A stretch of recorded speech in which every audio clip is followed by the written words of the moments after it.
SOL 1D, and we're going to call it the factors of production, okay? And basically the SOL is there written at the bottom of the page, or it says identifying factors of production such as natural, human, capital, and entrepreneurship. Have you guys seen those words before? Yes. Basically all this is you got to be able to establish, if I give you an example of a resource, you've got to be able to tell me whether it's a natural resource, whether it's a human resource, whether it's capital resource, or if it's an entrepreneurship. Entrepreneurship is pretty easy. It's a type of business, okay? So we're just basically going to go through this and label it, and I hope it makes a lot of sense to you. It should make sense to you. Because there was one handout that you were given earlier, I think last week, that had like factors of production on it, and you all had to look them up. And you didn't even have a clue about it, okay? So now you're actually getting the notes. And if you notice, there's only there's only 5 slides to this, so it's not going to take us very long to get through. So, the first one that I would like for you to put down, you can write this right underneath the title, where it says the factors of production. It says the factors of production are the productive resources used to produce goods and services. So that's the part I would jot down from right here up. Factors of production are the productive resources used to produce goods and services. All right? They are the productive resources.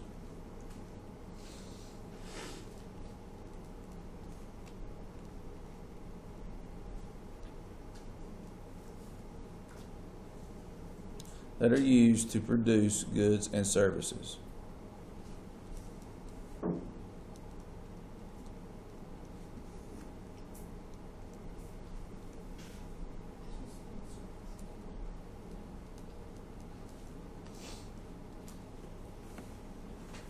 And guys, common sense. Anytime business is trying to sell something, they have to have resources in order to make it, right? But depending on whatever it is they're making, it's either going to fall underneath the category of natural, human, capital, or entrepreneurship. Okay, you don't have to write that second statement down because we're actually going to go through these, each one by one. Okay? So, factors of production, there are 4 of them. The first one we're going to deal with is natural, okay? So I'll just kind of write the word natural down and underline it, and we'll list underneath it what they are. There's a bunch of these. Now, guys, common sense. If it is a natural resource, then it comes from where? Nature. So it is a gift from nature.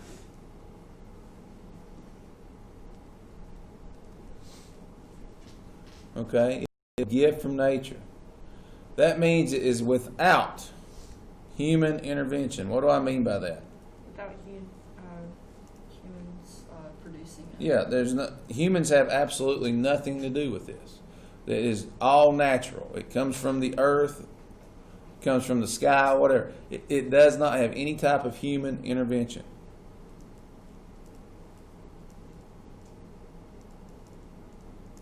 Okay? Is a gift from nature without human intervention.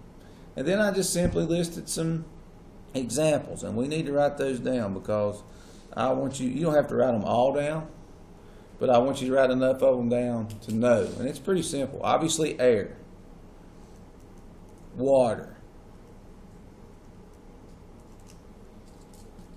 wood, oil, wind. All those are all natural resources.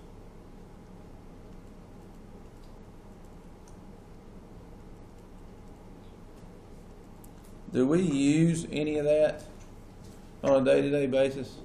Absolutely. Natural resources are crucial for how our society works. Okay? So you got wind energy, natural gas, iron, and coal. And again, all this is created without human intervention. Okay? We'll get that. Is everybody with me there? Simple enough? All right. Next one we're going to be dealing with It's human. Now, what do you think the number one human resource is? Huh?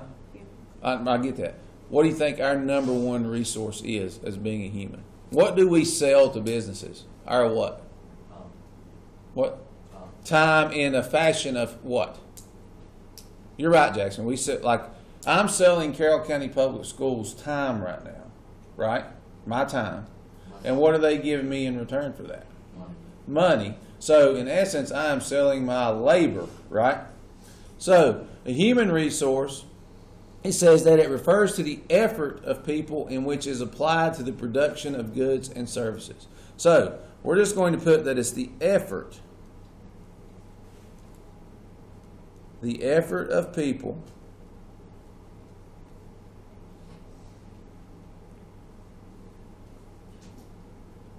which is applied. I don't know really how to shorten this one.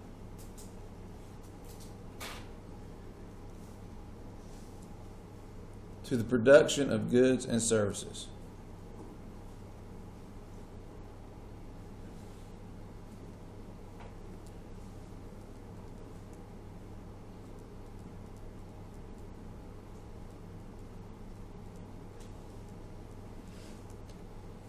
To the production of goods and services. So basically, as Jackson just said, I'm selling my time to Carroll County and I'm giving them my labor in the hopes of what?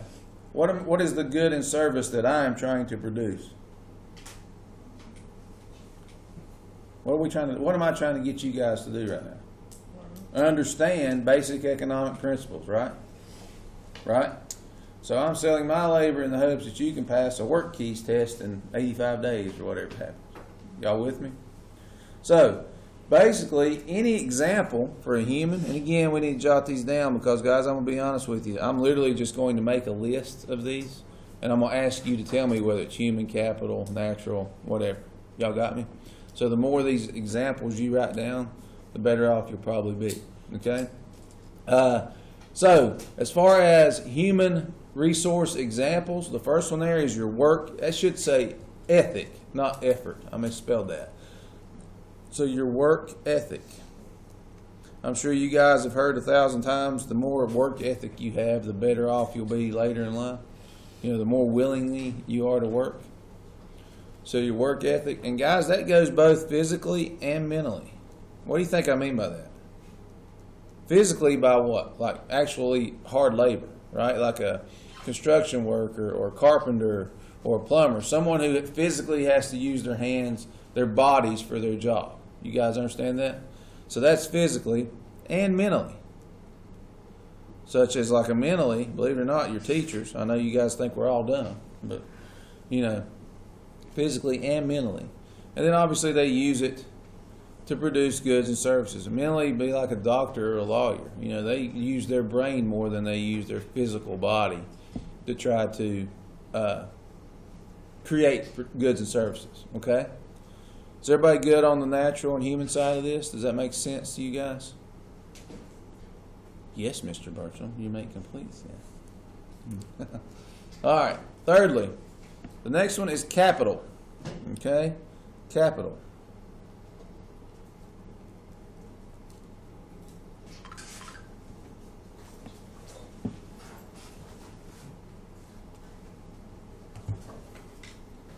Now, it says there are two types of capital resources. So let's jot down the two types. The first one, let's write down the words physical capital.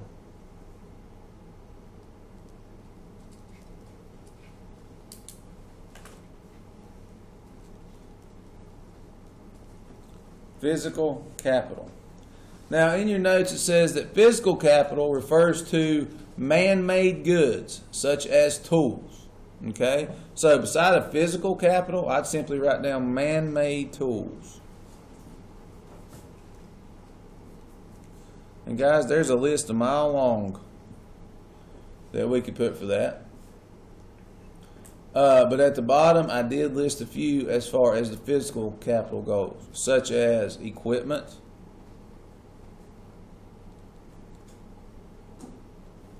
machinery,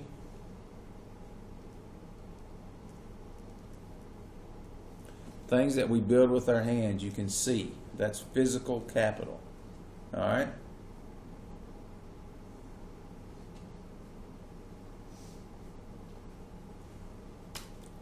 And then the second type of capital we have is human capital. And human capital, guys, is very, very similar to what we wrote down for human resources. It says human capital refers to the skills and knowledge a person has acquired through experience and or education. And you guys know this as well as I do. I could tell you right now, I need you guys to build me a small engine. How many of you would know how to do that? I wouldn't either. But if you went and worked beside of someone who had the knowledge of how to do that, and you learned from them over a period of time, if I were to ask you, could you eventually do that? Yeah, it's just like anything. So human capital, put down as the skills and knowledge that is gained. Actually, let's just do it like this. Put down knowledge that is gained.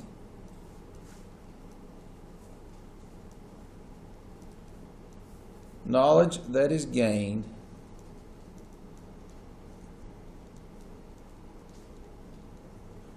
through experience and education.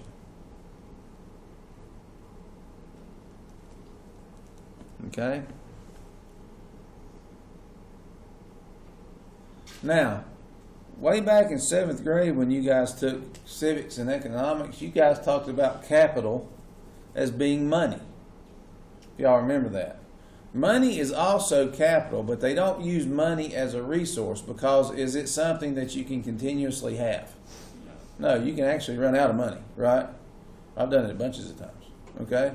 But they don't list it in this as far as capital because it's something that you can't keep producing. Somebody else has to produce it and you have to earn it. You guys understand that? So, those three with natural, human, and capital resources. Is everybody good with those? Does that make sense? I'm sure it's stuff, hopefully it's stuff you've seen in the past. Okay? And then lastly, you have what we call an entrepreneur or an entrepreneurship.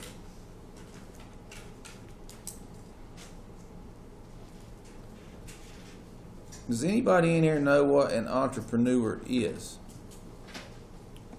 Jay, do you know? I know I pick on you a lot, man, but you're pretty intelligent. What do you think then? You try to sell money and try to target money. Okay, Sam, you looked at me like you knew. No? All right. An entrepreneur, guys, is basically this. It's anybody, and some of you guys are going to be entrepreneurs later in life. You just didn't know that was the word that explained it. But an entrepreneur is anyone who is willing to take a risk in order to make money, is what Jackson was trying to say. Now, here's what I mean by that. Any person who tries to start and runs a business is considered an entrepreneur. You guys understand that? So, underneath entrepreneur, put down that it's anyone willing to risk or take a risk. It's anyone willing to take a risk. Now, what do I mean by risk here? What are they risking? Not being able to make money. Yeah, if I start a business, I'm going to probably have to put money into that business to get it started, correct? Now, once I get that business started, it is on me to make sure it continues to grow and produce and make money. You guys understand that? If that business falls flat of its face and I've had to borrow money to get it started, who's responsible for paying all that money back? I am, and what happened to my business? What I was going to make money to pay these loans back on, obviously just fell flat. So it's a very huge risk, okay? But there's a lot of reward to running your own business, right? Set your own hours, make a lot of money if you do it correctly. And there's a lot of good too, but it's absolutely a risk. An entrepreneur is taking a risk. It says that to bring other resources together and develop new products and start a new business. We're simply going to skip that part. And after we put anyone willing to take a risk, we're going to jot down to start a business. Okay?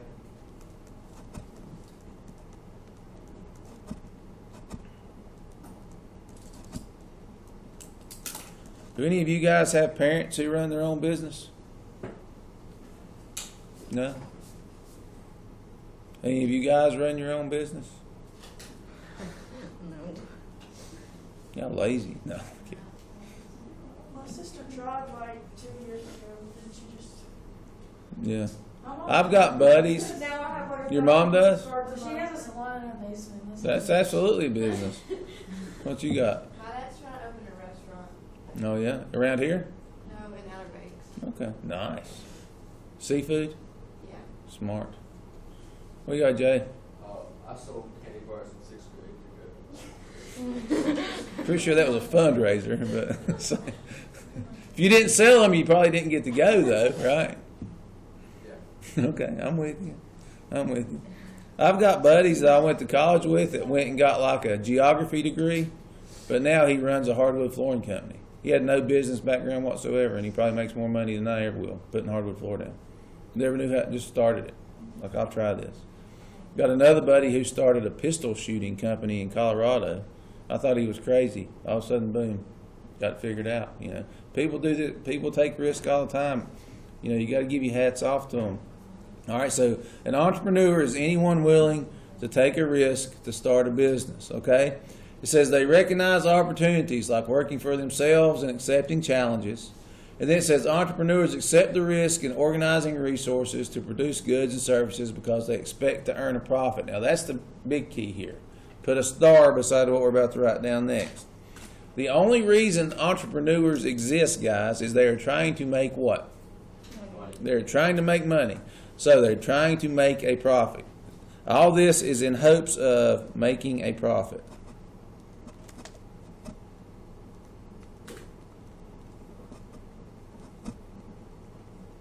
And basically, profit is the money left over after all the expenses have been paid. But we don't have to write that part down right now, okay? So if my business makes $5,000 this month and my expenses are $3,000, did I make a profit? Yeah, I got to keep two, right? Two grand. If my business makes $5,000 and my expenses is $8,000, is that a problem? Yeah, it's not necessarily meaning my business is going to shut down, but if I continually do that over a period of time, what's going to happen? Doors will probably close, okay? Now, there are 3 examples of entrepreneurs. I'm sure there's more, but these are the 3 that I'm going to give you, and we got to jot down what each of them are, okay? So, our examples of this. The first one, if you see down there at the bottom, I put the word sole proprietorship. So, sole proprietorship. And I hope I spelled that right. It looks like I did. Have any of you ever heard of the word proprietorship before? In 6th grade. Yeah, a long time ago, right? Proprietor, guys, is an entrepreneur, but if it's a sole proprietorship, how many people own the business? One. So it's like one person. It's kind of like a small convenience store, something like that. You're not going to have a large-scale business with one owner. You guys understand that? If it's just one owner, it's probably a small business. Okay, like your mom's hair salon. That's probably a sole proprietorship. Because your dad probably has absolutely nothing to do with it, right? Yeah. Until he needs a haircut. Yeah. All right, the second one we got is pretty self-explanatory. You got a partnership. Common sense would tell us how many owners are there in a partnership? 2. 2 or what? Or more. Okay. And then the last one there is a corporation. And how many owners do you think there are in that? Yeah, we're going to actually put the same thing down as a partnership. There's 2 or more. So now I hope in your brain you're thinking, well, then what's the difference between a partnership and a corporation? Here's the difference. Beside of corporation, in parentheses, put down that it has a legal identity. A legal identity. And then I'm going to explain to you what I mean by that. All right, so the easiest way to do this is let me give you an example and then it'll make sense. So I always pick on Jackson. So me and Jackson are going into business together and we're going to mow lawns during the summer months in Carroll County. You guys with me? All right. If Jackson and I become partners, what that means is we're basically going to split everything 50-50. You know what I mean? He may own a lawnmower, I may own a lawnmower. He may own the trailer, I may own the truck, whatever. You know, we're going to split everything pretty equally. Okay? So, let's say we're mowing someone's yard, and all of a sudden I run over their rose bush, their prized rose bush. You guys understand that? And this person that owns the house gets upset with us. So they're going to try to sue me for their rose bush. If I am the one that ran over the rose bush, even though Jackson and I are partners, who's going to have to pay for that? I am. Because that's just what I screwed up. I messed up, so I'll fix it. Does that make sense? But same thing if the situation was switched. If Jackson done it, he would kind of be responsible. Now, he could help me, right? But it's my fault. Like at the end of the day, I'm going to have to take care of that. You guys got it? Now, let's take the same scenario and put it in with the corporation where we have a legal identity. Now, the next thing we're going to write down beside a corporation is we're going to jot down that you are limited to your investment. So beside a corporation, write down limited to your investment. Now, here's the difference. Let's say Jackson and I, same situation. We like to mow yards, but we're going to incorporate ourselves. We're going to become a limited liability company. You guys ever seen somebody's name and then out beside of it says LLC beside of it? They're a corporation. And what that means is we are limited to our investment. So me and him has got to figure out who owns what in our business. So let's say Jackson owns 2 lawnmowers, a trailer, and I own the truck and all the gas cans and the weed eaters. And when we do all the math to that, Jackson owns 60% of the company and I own 40%. You guys got me? Now, at the end of the day, when him and I are done working and it's payday and we make $10,000 in a month, which would be awesome if that was the case. If we are a corporation, how much of the profit is Jackson entitled to if he owns 60% of the business? He gets 60% of the profit. I would get 40%. You guys with me? So if we made $10,000 in a month, he got $6,000, I get $4,000. That's how that works. All right, now let's flip the scenario. Let's say that at the end of the day, let's say I run over that person's rose bush again, but we're a corporation. You guys got me? A graduation package you need. For first block? I don't have any seniors. You have any? No, just personal What finance. about B-Day? Same thing. Same thing? Same thing, So man. you just need, how many classroom packs you need then? Because they all get a classroom pack. Oh, Lord. The sophomores do? I don't need one, I already have mine. I need 9, Dan. Thanks, 9. Well, how many of you already have your classroom? Oh, how many of you have the classroom? 8. 8? What about B-Day? I'm married. So 18? No, 8. 8 total. And that's what I'm also should do. I'll put it on the wall. Yeah, I got it. Like I said, he was sitting with the break. Like, yeah, I'll give you one. You need one, Sam? What? You didn't need one, did you? Thank you. All right, so let's go back to my example. Let's say that I ran over that person's rose bush and we get sued. Now, if we were just a partnership, I would have to fix that, right? But now we're a corporation and I messed up. Now, let's say this woman or this person sues us for $20,000. Okay? How much is Jackson responsible for if he owns 60% of the business?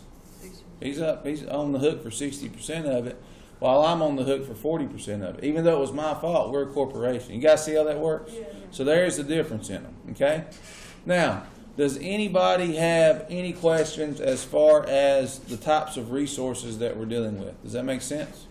We good there? All right. So, next thing we got to do